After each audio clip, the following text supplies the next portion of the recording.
ముందుగా సనాతన ధర్మ కుటుంబీకులందరికీ కూడా శుభాభివందనాలు. ఈరోజు నేను మీతో సంతానాన్ని ప్రసాదించే దేవత అనగా షష్ఠీదేవి గురించి వివరించబోతున్నాను. సాధారణంగా హైందవ మతంలో చాలామంది దేవతలే ఉండును. కానీ ప్రతి ఒక్క దేవత కూడా ఒక్కొక్క ప్రత్యేకత. వారి విధులు, ప్రార్థనలు, దీవెనలు అన్నీ కూడా చాలా ప్రాముఖ్యం చెందాయి. అలాంటి ఒక విశిష్టమైన దేవతే ఈ షష్ఠీదేవి. సంతానం కావాలనుకునేవారు ఈ షష్ఠీదేవత యొక్క స్తోత్రం చదువుకోమని పెద్దలు చెబుతూ ఉంటారు.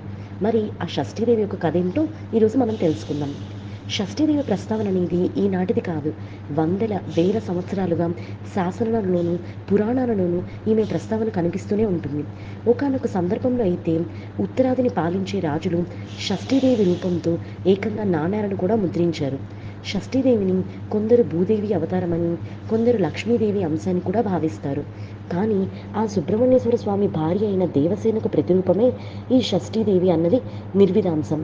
షష్ఠీదేవిని కొలుచుకుంటే కోరిన సంతానం లభిస్తున్నదనే నమ్మకం. కేవలం సంతానాన్ని అనుగ్రహించడమే కాదు, ఆ సంతానం జన్మించే సమయంలో ఎలాంటి ఇబ్బందులు తలెత్తకుండా కాచుకొని ఉంటుందంట షష్ఠీదేవి. ఇక పిల్లవాడు పెరిగి పెద్దయ్యేదాకా కూడా అతనికి ఎలాంటి అనారోగ్యము ఏర్పడకుండా చల్లగా చూసుకుంటూ ఉంటుందంట. అందుకని చాలా ప్రాంతాలలో సంతానం కలిగిన 6వ రోజున షష్ఠీదేవికి ప్రత్యేకమైన పూజలను నిర్వహిస్తారు. బంగారు మేని ఛాయలో మెరిసిపోయే షష్ఠీదేవి ఇతర దేవతల కంటే చాలా భిన్నంగా ఉంటుంది.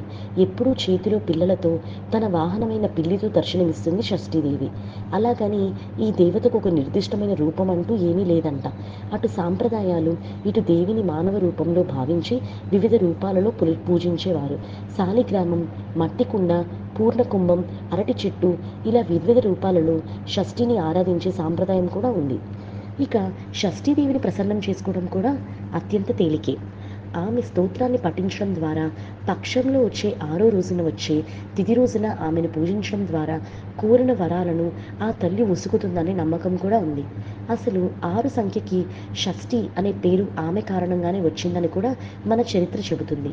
అలాంటి షష్ఠీదేవిని కొలుచుకుంటే కేవలం సంతానము, ఆ సంతానపు ఆరోగ్యమే కాదు, పశువులు, పంటలు, ధనం సమృద్ధిగా లభిస్తాయని కూడా నమ్ముతారు. ఈ నమ్మకాలను బలపరుస్తూ అటు పురాణాలలోనూ, ఇటు జానపద గాథలలోనూ షష్ఠీదేవి లీలల గురించి ఎన్నో గాథలు వినిపిస్తూనే ఉంటాయి. అందుకే ఉత్తరాదిన ఒడిస్సా, బెంగాల్ వంటి ప్రాంతంలో ఉన్న షష్ఠీదేవి ఆరాధన నిదానంగా ఇప్పుడు దక్షిణాదిన కూడా ప్రాచుర్యం పొంది. మరి తెలుసుకున్నారు కదా సంతానాన్ని ప్రసాదించే షష్ఠీదేవత గురించి. ఈ వీడియో చూసిన మీ అందరికీ కూడా కృతజ్ఞతలు. ముందుగా సనాతన ధర్మ కుటుంబీకులందరికీ కూడా శుభాభివందనాలు. ఈరోజు నేను మీతో సంతానాన్ని ప్రసాదించే దేవత అనగా షష్ఠీదేవి గురించి